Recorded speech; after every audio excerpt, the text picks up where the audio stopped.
Perkenalkan, nama saya Eko Mangkojengdarta dari kelas 12 MIPA 2 nomor absen 9. Kali ini saya akan mempresentasikan purwarupa pembangkit listrik tenaga air sederhana yang saya buat. Listrik merupakan hal mendasar dalam kehidupan aktivitas manusia sehari-hari.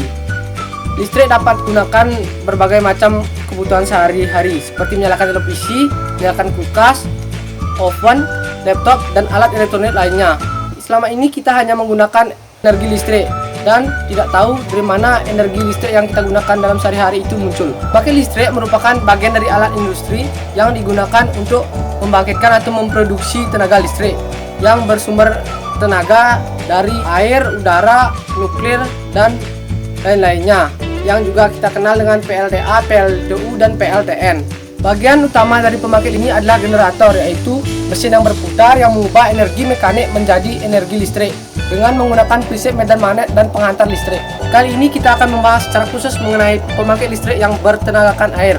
Mikrohidro atau pembangkit listrik tenaga mikrohidro adalah pembangkit listrik dengan tenaga air skala kecil yang biasanya menggunakan tenaga sungai, air terjun, ataupun air irigasi dengan cara memanfaatkan tinggi terjunan dan besar debit air. Relatif kecilnya energi yang dihasilkan oleh mikrohidro dibandingkan energi yang dihasilkan PLTA yang berskala besar berimbas pada relatif kecilnya luas atau lahan yang diperlukan dan juga peralatan yang diperlukan dalam pembuatannya. Dengan demikian, sistem pembangkit listrik tenaga mikrohidro cocok untuk mencapai jaringan listrik ke desa-desa terpencil dan tempat-tempat terpencil. Mari kita bahas pembangkit listrik tenaga air yang memiliki skala lebih besar daripada pembangkit listrik tenaga mikrohidro. Pembangkit listrik tenaga air atau PLTA ini merupakan pembangkit listrik yang menggunakan tenaga dengan cara aliran air yang diubah menjadi energi listrik dengan memanfaatkan perputaran turbin dan generator. Merupakan sistem yang sederhana dan pastinya ramah lingkungan. Komponen utama dari pembangkit listrik tenaga air ini adalah waduk atau bendungan, saluran air yang berlimpah, dung sentral atau power hose, dan transmisi yang mengalirkan produksi listrik ke rumah-rumah. Bentuk utama pembangkit listrik jenis ini adalah motor yang dihubungkan ke turbin yang digerakkan oleh tenaga kinetik dari air. Pembangkit listrik tenaga air bekerja dengan cara mengubah energi potensial air dari bendungan atau air terjun menjadi energi mekanik dengan bantuan turbin air, dan energi mekanik tersebut diubah menjadi energi listrik dengan bantuan generator. Bendungan berfungsi menaikkan permukaan air untuk menciptakan tinggi jatuh air. Selain menyimpan air, bendungan juga dibangun untuk menyimpan energi. Intake adalah pintu air yang berguna untuk memasukkan aliran air menuju turbin melalui pipa pesat. Pipa pesat adalah saluran pipa air yang menuju turbin. Di dalam pipa ini, tekanan air akan naik. Turbin berfungsi mengubah energi potensial menjadi energi mekanik. Air yang memutar sudut-sudut dari turbin sehingga turbin berputaran. Perputaran turbin ini kemudian dihubungkan ke generator.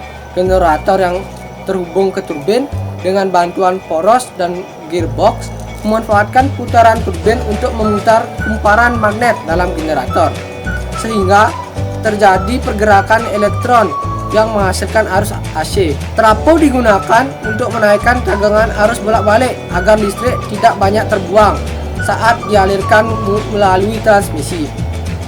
Trafo yang digunakan pada bagian ini adalah trafo step up. Transmisi berguna untuk mengalirkan listrik dari PLTA ke rumah-rumah atau industri sebelum listrik diturunkan lagi dengan trafo step down. Beberapa keuntungan yang diperoleh dari pembangkit listrik tenaga air ini adalah antara lain, pembangkit listrik tenaga air ini cukup ramah lingkungan dibandingkan dengan pembangkit listrik lainnya, dan pembangkit listrik ini terbilang murah karena menggunakan energi RAM. Pembangkit listrik tenaga air ini juga tidak menimbulkan pencemaran dan juga dapat dipadukan dengan sistem irigasi dan sistem perikanan. PLTA juga dapat mendorong masyarakat agar melestarikan hutan dan ketersediaan air juga terjamin. Setelah mengetahui lebih jelas mengenai PLTA, sekarang mari kita membahas mengenai purwarupa pembangkit listrik tenaga air sederhana yang telah saya buat. Mari kita simak pengoperasian dari purwarupa yang telah saya buat.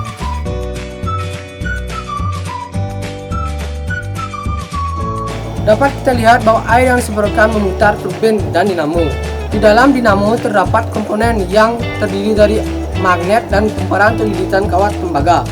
Magnet dan kumparan inilah sebagai sumber energi listrik ini muncul. Interaksi antara magnet dan kumparan akan menghasilkan GGL atau gaya gerak listrik. Kemudian, menghasilkan energi listrik dan bisa menyalakan sebuah lampu. Saya mengukur tegangan listrik yang dihasilkan menggunakan multimeter. Dapat dilihat tegangan listrik yang dihasilkan sangat kecil, yaitu 0,03 volt. Mungkin ini disebabkan karena dinamo yang saya pakai sangatlah kecil.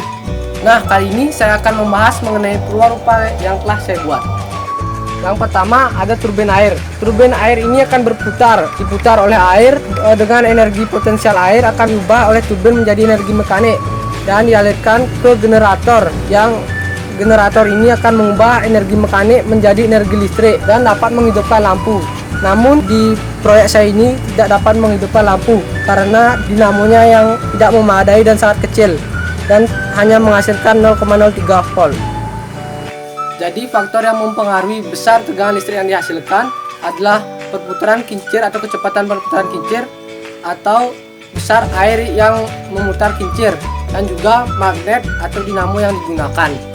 Agar menghasilkan tegangan listrik yang lebih besar, kita bisa melakukannya dengan cara memperbesar dinamo yang kita gunakan dan juga memperbesar air yang mengalir. Jadi teman-teman sudah tahu kan dari mana listrik yang kita gunakan sehari-hari itu berasal? Sekian presentasi dari perwarupa yang telah saya buat. Jika ada salah kata ataupun salah pengertian, saya mohon maaf yang sebesar-besarnya.